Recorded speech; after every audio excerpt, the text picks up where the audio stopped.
Hello students.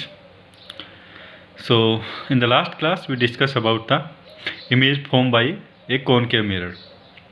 तो last class के अंदर मैंने आपको फर्स्ट 3 केस डिस्कस कर दिए थे कि अगर ऑब्जेक्ट इन्फिनिटिव के ऊपर हो तो इमेज कहाँ पे फॉर्म करी जाएगी कॉनकेव मिरर के द्वारा।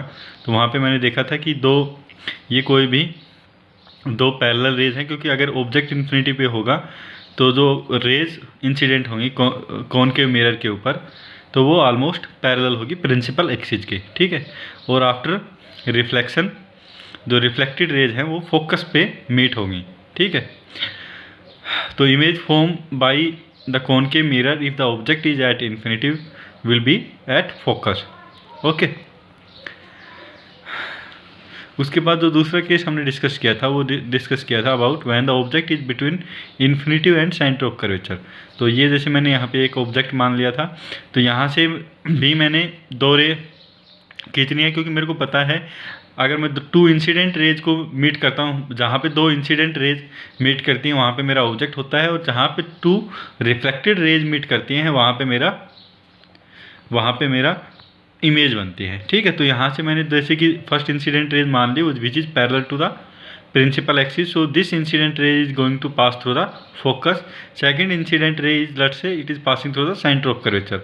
तो if it is passing through the centre of curvature then it will trace back its original path. तो ये ऐसे वापस मुड़ जाएगी, ठीक है। तो यहाँ पे मैं देख रहा हूँ ये जो रिफ्लेक्टेड रेज है ये आपस में कहाँ पे मिल रही है, इस पॉइंट के ऊपर मीट हो रही है।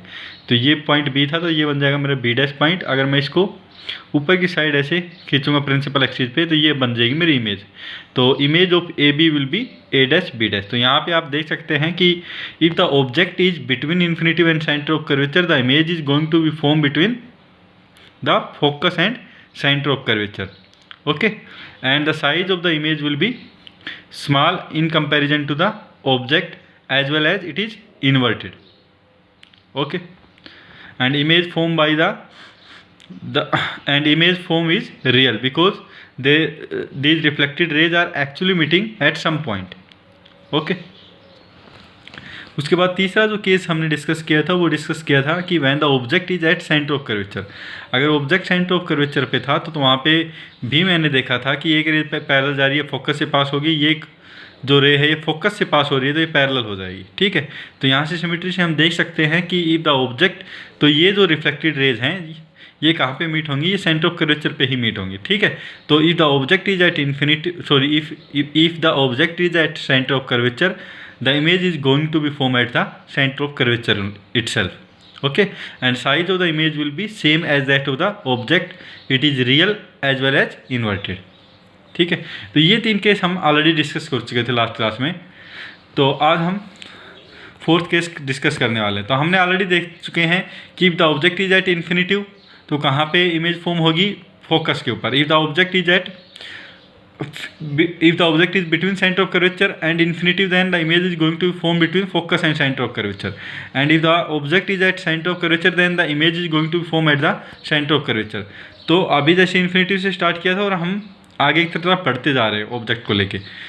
तो अभी नेक्स्ट जो रहेगा हमारा if the object is between centre of curvature and focus. अगर ऑब्जेक्ट सेंटर ऑफ कर्वेचर और फोकस के बीच में है तो इमेज कहाँ पे फॉर्म होगी।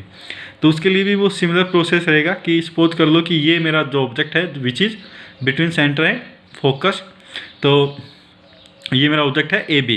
तो यहाँ से सपोज कर लो पॉइंट बी से एक तो जो रे है वो पैरेलल है किसके, प्रिंसिपल एक्सिस के। तो of course it is going to pass through the focus, तो यहाँ से रिफ्लेक्टेड रेज पास हो गई ब्लैक कलर में जो मैं दिखा रहा हूँ। सिमिलरली यहाँ पे सपोज कर लो कि जो एक रे है वो इस तरह से जा रही है, इस एंगल पे जा रही है कि इट इज़ जस्ट ये जो रे है इंसिडेंट रे है ये किस तरह से जा रही है कि ये यहाँ पे मिरर को हिट कर रही है, ठीक है। और जब मैं सेंटर ऑफ कर्वेचर से भी इसको मीट करता हूँ तो जो इंसिडेंट एंगल है यहाँ पे वो 0 में बनता है, ठीक है। तो जो फर्स्ट वाली जो इंसिडेंट रे है ये मिरर को इस तरह से हिट कर रही है कि अगर मैं इस पॉइंट को सेंटर ऑफ कर्वेचर से मिलाता हूँ तो ये जो इंसिडेंट रे है और सेंटर ऑफ कर्वेचर है सेम ही लाइन पे मिल जाते हैं।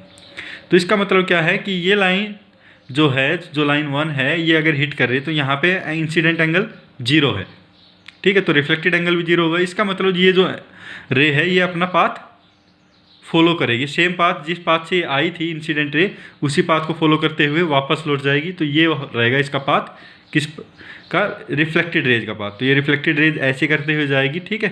तो यहाँ से ये वाली जो रेज आ रही थी ये आपस में कन्वर्ज होंगी किसी पॉइंट के ऊपर, बी डैश के ऊपर, ओके। तो इमेज कहाँ पे फॉर्म होगी, तो यहाँ से जैसे मैंने ये इसके परपेंडिकुलर प्रिंसिपल एक्सिस की जो लाइन खींच दी, तो ये होगी image form of A B. तो ए डैश बी डैश होगी image formation of the object A B.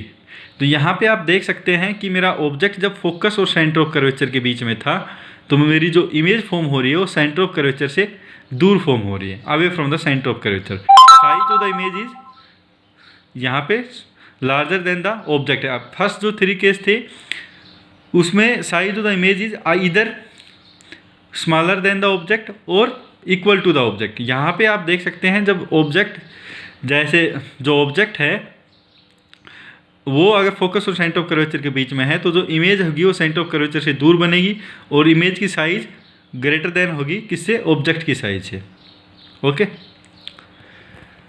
तो ये आप देख सकते हैं object position between centre and focus, then image form भी between the centre of curvature and infinitive.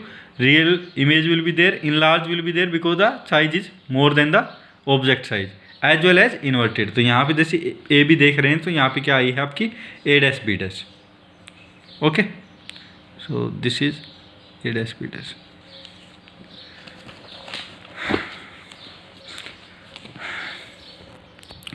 Now the, तो अब तक कहाँ तक देख चुके, when the object is between focus and centre of curvature. तो यहाँ पे सपोज कर लो कि ये फोकस है, ये मेरा है centre of curvature. If suppose कर लो कि ऑब्जेक्ट कहाँ पे है, फोकस के ऊपर ही है। If the object is at focus, तो ये है ए डैश बी डैश। तो यहाँ से मेरे को फाइंड आउट करना है कि where the image is going to form. तो मेरे को 2 रिफ्लेक्टेड रेज चाहिए। तो रिफ्लेक्टेड रेज किससे बनेगी, इंसिडेंट रेज से बनेगी। तो जो फर्स्ट इंसिडेंट रेज है वो सपोज कर लो कि वो ऐसे जा रही है कि it is hitting the mirror perpendicularly. Perpendicularly मतलब हिट कर रही है, तो इसका मतलब क्या है कि ये सेंटर ऑफ कर्वेचर से ही पास होते हुए निकल रही है। तो जैसे अगर मैं ये इंसिडेंट रे है, अगर मैं सेंटर ऑफ कर्वेचर को जहाँ पे इंसिडेंट रे हिट कर रही है वहाँ पे मिलाऊँ, तो ये सेम ही लाइन बन रही है। तो इसका मतलब क्या है, यहाँ पे इंसिडेंट एंगल 0 है। अगर इंसिडेंट एंगल 0 है तो रिफ्लेक्टेड एंगल 0 होगा। तो इसका मतलब क्या है कि मेरी जो रे है ये वापस ट्रेस बैक करेगी इसका ओरिजिनल पाथ को। तो ये वापस मुड़ गई और ये होगा इसका पाथ, ओके। जो दूसरा जो लाइन है वो क्या है, वो पैरेलल है प्रिंसिपल एक्सिस के। प्रिंसिपल एक्सिस की पैरेलल है, तो ऑफकोर्स ये फोकस से पास आउट होगी। तो ये फोकस से इस तरह से पास आउट होगी। तो यहाँ पे आप क्या देख सकते हैं कि ये जो दोनों रेज हैं, reflected raise 1 dash and 2 dash, ये आफ्टर रिफ्लेक्शन क्या होगी, बिल्कुल पैरेलली जा रही है। तो आपको पता है अगर कोई भी 2 रेज पैरेलल हैं तो ये कभी भी मीट नहीं होंगी। ये कहाँ पे हम अज्यूम कर सकते हैं ये दोनों रेज मीट होंगी।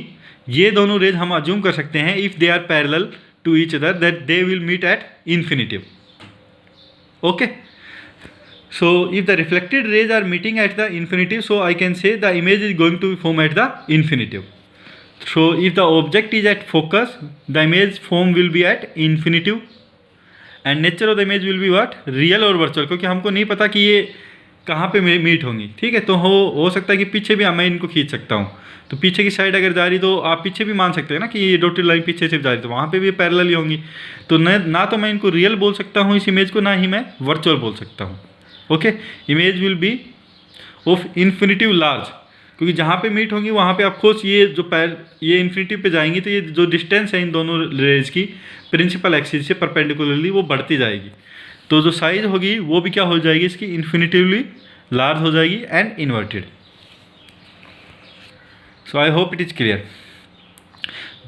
So now the last case is when the object is between pole and center of pole and focus.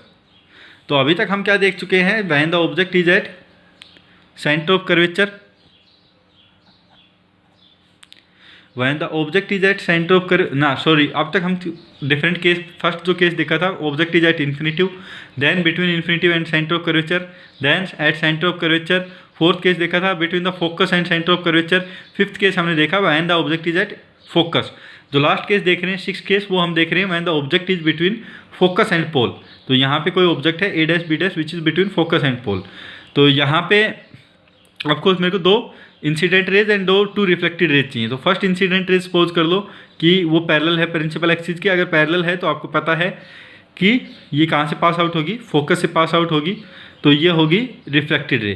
तो सेकंड इंसिडेंट रे है वो क्या बना रही है, इंसिडेंट एंगल उसका 0 है। इंसिडेंट एंगल 0 क्या मतलब, इसका क्या मतलब है कि ये सेंटर ऑफ कर्वेचर से अगर मैं इस पॉइंट को मिलाऊंगा जहाँ पे इंसिडेंट हो रही है, तो वहाँ पे ये आपको जो सेंटर ऑफ कर्वेचर वाली जो लाइन है वो कहाँ से मीट होगी, वो इंसिडेंट रेज से ही मीट होगी। That means incident angle is 0, reflected angle will be 0।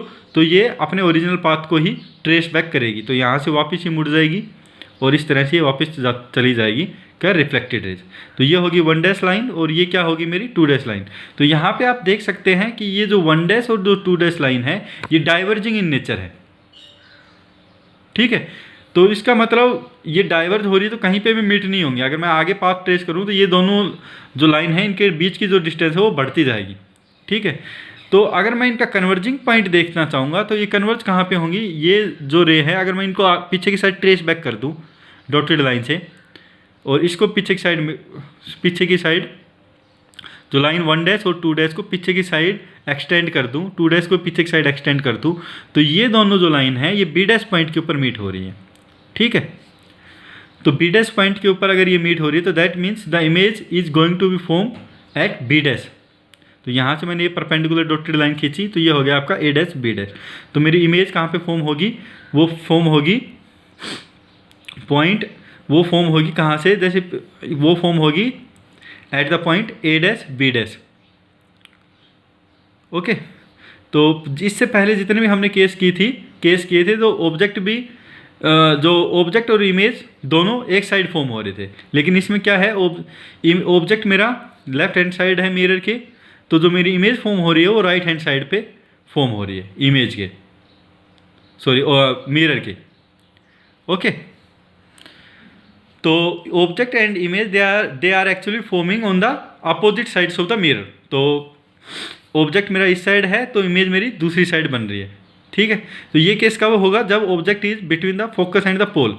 यहाँ पे भी आप साइज अगर देखेंगे तो यहाँ पे साइज देख रहे हैं आप, जो ए डैश बी डैश की साइज है वो greater than the object size है, ओके। एक जो डिफरेंट फीचर वो आप और देख सकते हैं यहाँ पे, अगर मैं बोलूँ आपसे पूछ लूँ कि जो मेरी इमेज बनेगी वो रियल बनेगी या इमेजिनरी, तो आप बोलेंगे कि मैंने एक्सटेंड किया, पीछे डॉटेड लाइन को एक्सटेंड किया, तो उसके बाद ये रिफ्लेक्टेड रेज मिल रही है, लेकिन क्या ये एक्चुअल में मिल रही है, क्या ये रिफ्लेक्टेड रेज एक्चुअल में इस पॉइंट के ऊपर मिल रही है? तो of course your answer is no. So if the reflected rays are not meeting actually at this point, so मैं क्या बोल सकता हूँ, जो मेरी इमेज बनेगी वो क्या बनेगी, वर्चुअल, ओके। वो रियल नहीं होगी। रियल इमेज तभी बनती है जब रिफ्लेक्टेड रेज है वो एक्चुअली किसी पॉइंट के ऊपर मीट हो रही हो, ओके। एक और डिफरेंट चीज़ यहाँ पे आप नोटिस कर सकते हैं कि अर्लियर जितनी भी मेरी इमेज बन रही थी वहाँ पे क्या बन रही थी, जो इमेज बन रही थी वो इन्वर्टेड बन रही थी। जैसे मेरा ये ए बी है, वो नीचे इसकी इमेज बन रही थी, वो क्या बन रही थी, ए डैश बी डैश, ओके। यहाँ पे आप देख सकते हैं कि अगर मेरी इमेज ए बी है तो यहाँ पे जो इमेज है वो इरेक्टेड है, मतलब वो इन्वर्टेड नहीं है, तो वो सेम ही साइज की बनी है। ये ए बी है तो ये क्या बना है मेरा, A dash B dash, okay. तो आपको क्या याद रखना है, if the image is between the focus and if the image is between the pole and the focus if the object is between the focus and the pole, the image is going to form behind the mirror, okay. ये जो mirror का ये होगा front of the mirror, ये क्या होगा, behind the mirror आपकी image form होने वाली है। और the size of the image है वो क्या होगी, इनलार्ज होगी, वर्चुअल होगी, एज वेल एज इरेक्ट होगी, okay.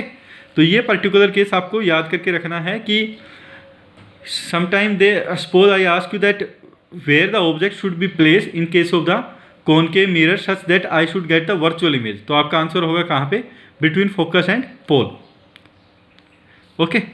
So I hope it is clear. If you have any doubt then please ask me. Thank you.